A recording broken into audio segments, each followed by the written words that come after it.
नमस्कार, स्वागत है आपका डीडी न्यूज में। आपके साथ मैं हूं गौरव श्रीवास्तव और आप देख रहे हैं हमारा खास कार्यक्रम चर्चा में। रणनीति से संस्कृति तक, प्रधानमंत्री मोदी का ऐतिहासिक दौरा। जी हां, दक्षिण पूर्व एशिया की ओर भारत की कूटनीतिक दिशा को और स्पष्ट करते हुए प्रधानमंत्री नरेंद्र मोदी की मलेशिया यात्रा सिर्फ एक औपचारिक दौरा नहीं, बल्कि भारत मलेशिया रिश्तों में आए बड़े बदलाव की घोषणा बनकर सामने आई है। 2026 की पहली विदेश यात्रा में प्रधानमंत्री मोदी ने रणनीतिक साझेदारी को नई गहराई दी। जहां समझौतों की संख्या बढ़ी, वहीं भरोसे का दायरा भी पहले से बड़ा हुआ है। डिजिटल भुगतान से लेकर सेमीकंडक्टर, सुरक्षा सहयोग से लेकर संयुक्त राष्ट्र शांति मिशन और व्यापार निवेश से लेकर सांस्कृतिक जुड़ाव तक, इस दौरे ने रिश्तों को बहुआयामी मजबूती दी है। 3 मिलियन प्रवासी भारतीयों को भारत मलेशिया संबंधों का जीवंत सेतु बताते हुए प्रधानमंत्री मोदी ने साफ किया कि अब यह रिश्ता केवल इतिहास पर नहीं, बल्कि भविष्य की साझेदारी पर टिका हुआ है। मलेशिया मिशन मोदी ने यह संदेश दिया है कि भारत अब एक्ट ईस्ट नहीं, बल्कि लीड ईस्ट की भूमिका में है, जहां भरोसा भी बढ़ा है, साझेदारी भी बढ़ी है और रणनीतिक प्रभाव भी बढ़ा है। तो आइए शुरुआत करते हैं अपने इस खास शो की और करते हैं विस्तार से चर्चा अपने इस खास शो चर्चा में।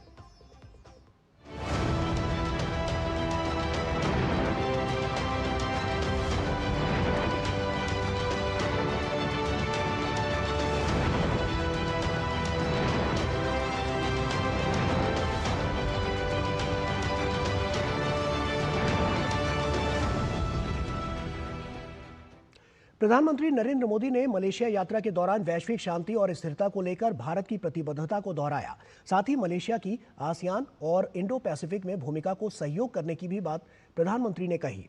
दोनों ही देशों में यह भी दिखाया है कि वे क्षेत्रीय और समग्र रणनीतिक साझेदारी को प्रगाढ़ करने के लिए काम करेंगे।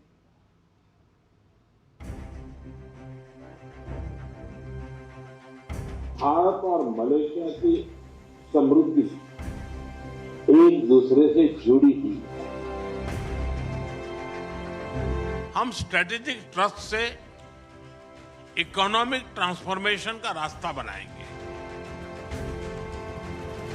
हम आसियान के साथ पूरे इंडो पैसिफिक क्षेत्र में विकास, शांति और स्थिरता के लिए प्रतिबद्ध हैं।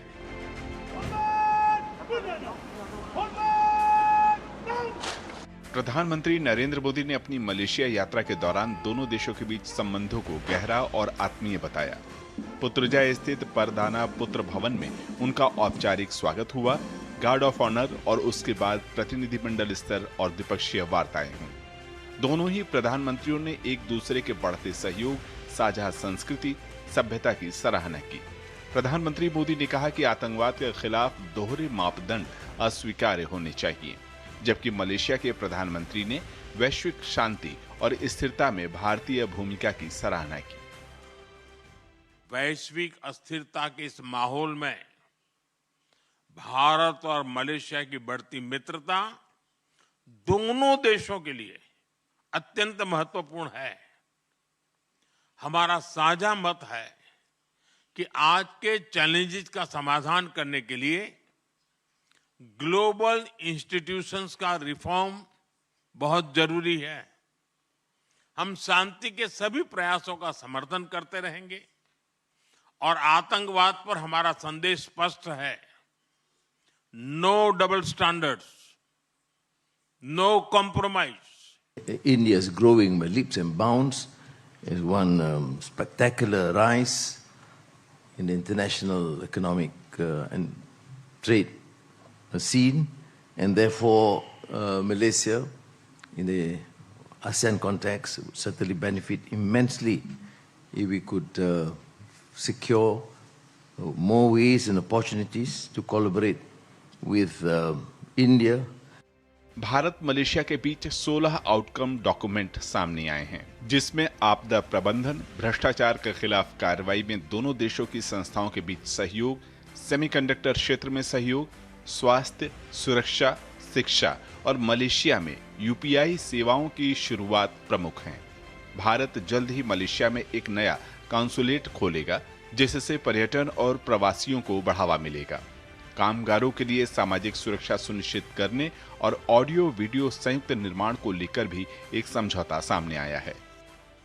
भारत और मलेशिया को तमिल भाषा के प्रति साझा प्रेम भी जोड़ता है।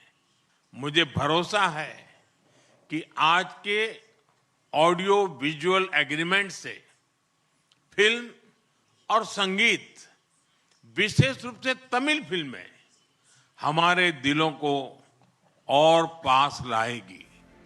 दोनों देशों के बीच समग्र रणनीतिक साझेदारी है, जिसे प्रधानमंत्री मोदी और प्रधानमंत्री अनवर इब्राहिम ने और प्रगाढ़ बनाने और मजबूत करने पर जोर दिया। आसियान क्षेत्र और इंडो पैसिफिक की समृद्धि, सुरक्षा और स्थिरता को लेकर भी दोनों देशों ने सहयोग जारी रखने की प्रतिबद्धता दोहराई। पुत्रजय से शैलेंद्र मिश्र के साथ ब्यूरो रिपोर्ट, डीडी न्यूज। तो साझा हितों को देखते हुए यह दौरा बेहद महत्वपूर्ण और आने वाले समय में आगामी भविष्य किस तरह से होगा और उसकी नींव और मजबूत किस तरह से पड़ती हुई नजर आएगी, इन तमाम विषयों पर आइए चर्चा की शुरुआत करते हैं और अपने खास मेहमानों से आपका परिचय कराते हैं। एम्बेसडर गुरजीत सिंह हमारे साथ जुड़ रहे हैं, फॉर्मर सीनियर डिप्लोमेट हैं। सर, बहुत स्वागत आपका। और इसी के साथ प्रोफेसर संजय भारद्वाज हमारे साथ जुड़ रहे हैं, स्कूल इंटरनेशनल स्टडीज जेएनयू से। आपका भी बहुत बहुत स्वागत है। सबसे पहले शुरुआत करूंगा एम्बेसडर गुरजीत सिंह जी आप इसके साथ, किस तरह से इस पूरे दौरे को आप देखते हैं? क्या अगर हम देखें तो सबसे महत्वपूर्ण जो पॉइंट्स हैं वो क्या रहे हैं, और सबसे बड़ी बात जो तमाम एमयू साइन हुए हैं उनसे किस तरह से दोनों देशों के जो संबंध हैं वो और ज्यादा मजबूत होंगे और भविष्य और बेहतर होता हुआ नजर आएगा? जैसे प्रधानमंत्री ने कहा, ये स्ट्रेटेजिक पार्टनरशिप अब इकोनॉमिक ट्रांसफॉर्मेशन की ओर बड़ी तेजी और गति से बढ़ रही है।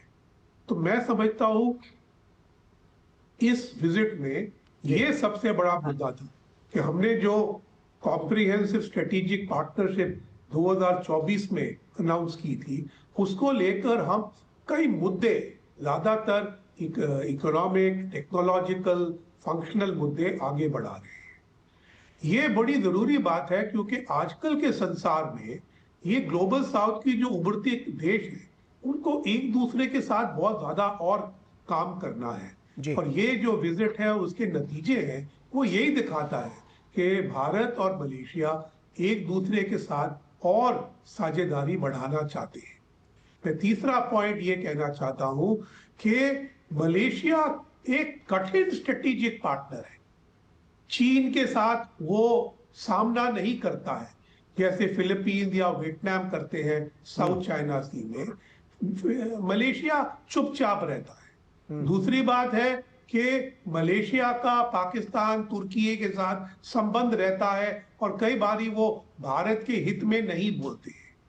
लेकिन इनके ऊपर से निकलते हुए अब हम कोशिश कर रहे हैं कि जो एक प्लूरैलिटी और कॉम्प्लीमेंटैरिटी है उसके ऊपर काम किया जाए।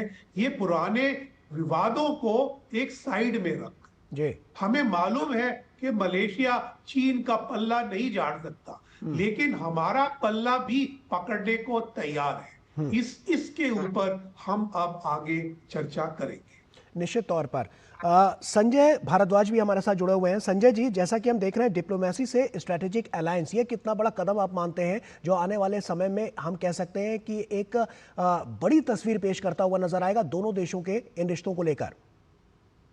देखिए, जो भारत और मलेशिया के जो संबंध हैं वो बेसिकली जो एक 3 बड़ी पॉलिसीज हैं उनके तहत इनको हम आंकने की कोशिश करते हैं कि पहला जो भारत का जो लुक ईस्ट से एक्ट ईस्ट से कनेक्ट ईस्ट जो पॉलिसी बना है, और उस लुक ईस्ट से एक्ट ईस्ट पॉलिसी जिसमें प्रधानमंत्री नरेंद्र मोदी जी ने विजिट किया 2015 में, उस तब से लेके उसमें 4 इसके महत्वपूर्ण पहलू हैं जो भारत को मलेशिया के साथ और दक्षिणी पूर्वी एशिया के साथ जोड़ते हैं।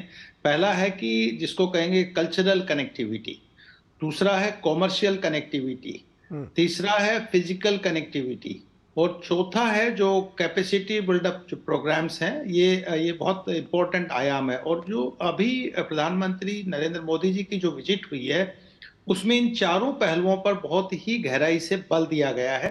ये निश्चित रूप से है कि हमारी जो एक स्ट्रेटेजिक पार्टनरशिप, जो डिप्लोमेटिक रिलेशंस भारत और मलेशिया के बीच 1957 में शुरू हुए थे, और वो बढ़ते बढ़ते स्ट्रेटेजिक पार्टनरशिप से अभी हम 2024 में उसको कॉम्प्रिहेंसिव स्ट्रेटेजिक पार्टनरशिप में तब्दील किया जी। है। तो एक तो हम जो हमारी एक्ट ईस्ट पॉलिसी है उसके माध्यम से हम मलेशिया के साथ कनेक्ट करने का प्रयास कर रहे हैं जिन 4 पिलर्स के माध्यम से। जी। दूसरी तो पॉलिसी है जो लार्जर इंडो पैसिफिक स्ट्रेटेजी है, जिसका भारत बहुत महत्वपूर्ण पार्टनर है, क्वाड का भी पार्टनर है। और इस लार्जर इंडो पैसिफिक स्ट्रेटेजी में आसियान की सेंट्रलिटी है और आसियान में भी मलेशिया बहुत इंपॉर्टेंट है। और हम सब जानते हैं कि जो ये लार्जर जो इंडो पैसिफिक स्ट्रेटेजी है उसमें कहीं ना कहीं प्रत्यक्ष या अप्रत्यक्ष रूप से चीन को देखा गया है, क्योंकि चीन का जो एक एक्सपेंशनिस्ट और रिविजनिस्ट अप्रोच रहा है साउथ चाइना सी में, जिस तरीके से आर्टिफिशियल आइलैंड बना रहे हैं, 9 डैश लाइन का जो इश्यू है उसमें फिलीपींस की बात है, मलेशिया और इंडोनेशिया और वियतनाम ये कंट्रीज हैं। तो वहां पर भी ये कंट्री जो है साउथ ईस्ट एशिया के, ये भारत को एक बैलेंसिंग फैक्टर के रूप में, एक पार्टनर के रूप में देखने का प्रयास कर रहे हैं। और मुझे लगता है कि सही टाइम पे प्रधानमंत्री नरेंद्र मोदी जी ने मलेशिया को कल्टीवेट किया है मलेशिया के साथ में। और खासकर जो मुद्दे उठे हैं उसमें एक तो पीपल टू पीपल कनेक्ट की बात करी। ये पीपल टू पीपल कनेक्ट बहुत पुराना है। अगर हम कहेंगे कि भारतीय जो सभ्यता है ये बेसिकली सन वर्शिपर सिविलाइजेशन है, यानी कि सूर्य नमस्कार, और ईस्ट की तरफ हम हमेशा झुकते हैं, देखते हैं। और आप देखिए कि वास्तु में भी हम ईस्ट की तरफ देखते हैं। तो जो जुड़ाव है साउथ ईस्ट एशियन कंट्रीज की तरफ, वो चाहे हिंदुइज्म के साथ के तहत जुड़ाव है या बुद्धिज्म के तहत जुड़ाव है या इस्लाम, और इस्लाम में भी खासकर जब मलेशिया की संदर्भ में बात आती है तो जो इस्लामिक कल्चर है मलेशिया में वो बहुत सिंक्रेटिक है, वो बहुत इंक्लूसिव है और वो इंडो इस्लामिक कल्चर है। और भारत के तर्ज पे बेसिकली, चाहे वहाँ मीनार्स हैं, मॉस्क हैं, सब भारत के भारतीय जो इस्लामिक कल्चर है उसके तर्ज पे बने हुए हैं। तो एक तो उस माध्यम से हमने कल्टीवेट करने का प्रयास किया। और उसमें जैसे ई वीजा शुरू किया, लोकल करेंसी में ट्रांजैक्शन की बात हो रही है, जिससे एजुकेशन सेक्टर है, बिजनेस है, वो भी प्रमोट होगा। चाहे रिंगिट है, चाहे वो भारतीय रुपया है, यूपीआई को अभी हम वहां पे इनिशिएट कर रहे हैं। ये बहुत इंपॉर्टेंट अनाउंसमेंट जी प्रधानमंत्री नरेंद्र मोदी जी ने ये बहुत इंपॉर्टेंट अनाउंसमेंट किया। लेकिन एक बहुत बड़ा जो मुद्दा मैं दोनों प्रधानमंत्री जी ने उठाया वो मैं उठाना चाहता हूं कि देखिए, एक तो जो मलेशिया के प्रधानमंत्री ने कहा कि भारत को दुनिया में ग्लोबल पीस एंड स्टेबिलिटी की तरफ आगे कदम करना चाहिए, यानी कि ये भारत के कद को दुनिया में बहुत बड़ा रूप में देखने का प्रयास कर रहे हैं। और उन्होंने रेफर किया कि जैसे यूक्रेन रशिया कॉन्फ्लिक्ट चल रहा है या मिडिल ईस्ट में जो कॉन्फ्लिक्ट चल रहा है उसमें भारत को बहुत सकारात्मक भूमिका निभानी चाहिए, उसमें आगे बढ़ना चाहिए। दूसरा, प्रधानमंत्री नरेंद्र मोदी जी ने 2 बातें बहुत इंपॉर्टेंट कही। पहले कहा कि भाई जो ग्लोबल इंस्टीट्यूशंस हैं उनमें एक तो इंप्रूवमेंट होना चाहिए और रिफॉर्म्स होना चाहिए, यानी इंडिकेट किया कि जो इंटरनेशनल सिस्टम है डेमोक्रेटिक हो, क्योंकि यूएस मल्टीलेटरलिज्म से एग्जिट कर रहा है। वहां पर हम यूएन सिक्योरिटी काउंसिल में रिफॉर्म्स की बात कर रहे हैं, यूएन में रिफॉर्म्स की बात कर रहे हैं, तो वो इंडिकेट किया और उसमें मलेशिया की भूमिका को भी सहारा। दूसरा जो बहुत इंपॉर्टेंट क्रूशियल मुद्दा है, एम्बेसडर साहब ने भी वो बात कहा है कि वो तुर्की और पाकिस्तान से प्रभावित होता है। तो इसमें प्रधानमंत्री जी ने कहा कि आतंकवाद पर दोहरा मापदंड नहीं चलेगा, क्योंकि भारत सबसे बड़ा विक्टिम है आतंकवाद का दुनिया में। और ये बात देखा है कि जो दोहरा आतंकवाद है वेस्टर्न कंट्रीज का, पाकिस्तान समर्थित आतंकवाद का, तो उसमें भारत ने निश्चित रूप से कोशिश किया है कि मलेशिया को भी उस फोल्ड में लिया जाए। बिल्कुल। तीसरी जो आखिरी बात मैं इसमें जोड़ना चाहूंगा कि भाई इकोनॉमिक जो कनेक्टिविटी है उसमें, क्योंकि कैपेसिटी बिल्डअप बहुत इंपॉर्टेंट फैक्टर है, और उसमें जो एरिया जिसमें ट्रेड एंड इन्वेस्टमेंट के साथ साथ जो सेमीकंडक्टर है या जो नॉन ट्रेडिशनल सिक्योरिटी इश्यूज है, जिसमें हेल्थ केयर है, डिजिटल सिक्योरिटी है, सिक्योरिटी है, मैरीटाइम सिक्योरिटी है, इनको भी प्रधानमंत्री नरेंद्र मोदी जी ने अपने विजिट में बहुत प्रायोरिटी दी और लगभग 16 डॉक्यूमेंट। ये सब तमाम ऐसे बिंदु हैं जो बहुत अहम हैं और इन्हीं पर हम देख रहे हैं, ये सब तमाम ऐसे फैक्टर्स हैं जिससे आने वाले समय में हम देख पाएंगे एक बहुत मजबूती दोनों देशों के बीच आती हुई नजर आएगी और ये जो पारस्परिक रिश्ता है ये और ज्यादा मजबूत होगा। एम्बेसडर गुरजीत सिंह जी, सवाल ये है कि जो 16 MOU साइन हुए हैं, कितना अहम आप इन्हें मानते हैं कि इससे आने वाले समय में दोनों देशों की जो दिशा और दशा है वो और ज्यादा मजबूत होती हुई नजर आएगी? और सबसे अहम आप क्या मानते हैं कि जो MOU साइन हुए हैं उसमें सबसे अहम किन क्षेत्र पर फोकस किया गया है? आसियान और आसियान के मेंबर देशों के साथ कोई एमओयू और अग्रीमेंट्स की कमी नहीं है, जी। ना ही मिनिस्टीरियल मीटिंग्स की कमी है। जहां कमी है उनको उत्तेजित करना, उनको ऊर्जा देना और उनको इंप्लीमेंट करना, इनमें कमियां हैं। और दूसरी बात है कि ये अक्सर सरकारी लेवल पे रह जाती है। इनमें यूनिवर्सिटीज, बिजनेसमैन का जो इन्वॉल्वमेंट है कम रहता है। लेकिन इस बारी अगर आप देखेंगे तो सीईओ फोरम है और इतनी फंक्शनल अग्रीमेंट्स हैं सेमीकंडक्टर्स पे, डीपीआई पे, डिजास्टर मैनेजमेंट पे, ये सब बड़ी यूजफुल हैं। तो मैं समझता हूं इस बारी हमें ज्यादा सफलता हासिल होने का इरादा तो रखते हैं, अब देखना है कि कितना पूरा कर सकते हैं। ऐसे में लेकिन मैं एक निवेश बात को लेकर कहना जो बातें हैं यहाँ पर B2B की जो बात चल रही है, वो आप क्या मानते हैं कि उससे कितनी मजबूती आएगी? हमारा जो दो तरफिया एफडीआई है वो तकरीबन $5 बिलियन है। ये सबसे ज्यादा तो सिंगापुर के साथ है, $130 बिलियन के ऊपर, उसके मुकाबले में तो बहुत कम है। लेकिन जो मलेशिया की कंपनीज, 70 कंपनीज भारत में हैं, वो बड़े अच्छे इंफ्रास्ट्रक्चर, एनर्जी, ऐसे सेक्टर्स में है और भारत की तकरीबन 130 कंपनियां वहां पर हैं। लेकिन अब जो बात चल रही है कि हम digital infrastructure, hydrocarbons, renewable energy, semiconductor, इस पे हम सप्लाई चेन बनाने की कोशिश करें जी। उसके लिए मलेशिया चाहता है कि हेल्थ सेक्टर, फार्मास्यूटिकल्स और फूड सिक्योरिटी में भारत उनकी सप्लाई चेन बनाने में मदद करे। तो ये कॉम्प्लीमेंटारिटी जो अभी निकल रही है, ये मेरे को नजर आ रही है। जी। संजय जी, जैसा हम देख रहे हैं, जो बढ़ती हुई सॉफ्ट पावर है वो साफ तौर पर नजर आ रही है। बात संस्कृति की हो, शिक्षा की हो, या इसके अलावा आयुर्वेद का जिस तरह से विस्तार किया जा रहा है, आप क्या मानते हैं इससे दोनों देशों के बीच जो तमाम पहले हैं वो कितनी और ज्यादा मजबूती प्रदान करती हुई नजर आएंगी? नहीं, निश्चित रूप से देखिए, भारत तो एक सॉफ्ट पावर है। ये भारत की जो अपनी, चाहे वो योगा के क्षेत्र में है या आप ये कहिए कि जो सिविलाइजेशनल और कल्चरल कनेक्ट है। मैं जो बात कह रहा था कि आप ये देखिए कि जो दूसरी सदी से जो कल्चरल और कॉमर्शियल कनेक्ट था, वो भारत और मलेशिया और ये साउथ ईस्ट एशियन कंट्रीज के बीच में एक बहुत स्ट्रॉन्ग एक ब्रिज का काम किया। और आप देखिए कि चोला डायनेस्टी का जो लिंक है, वो पूरा उसका स्वे था, वो इंडोनेशिया, मलेशिया, पूरे क्षेत्र तक। तो वो जो प्रभाव है, वो जुड़ाव था, वो बेसिकली विक्टिम हो गया एक तरीके से।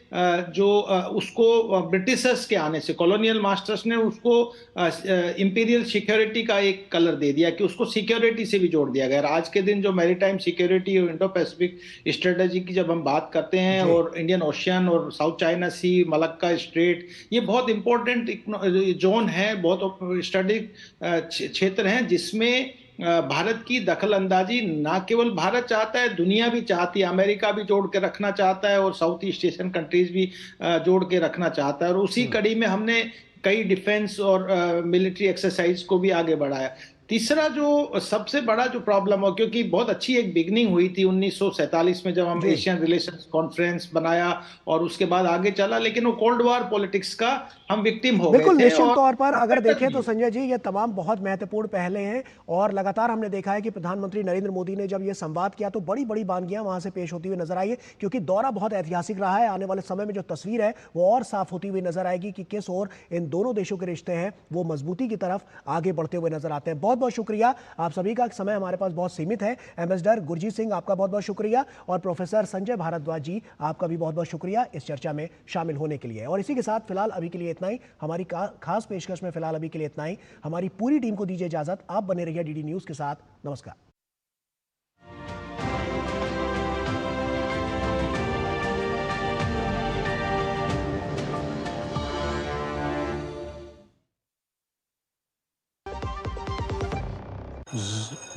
मैसेज डियर इन्वेस्टर, एक एक्सपर्ट स्टॉक टिप खास आपके लिए। ये ऐप डाउनलोड करो और पैसे डबल करो।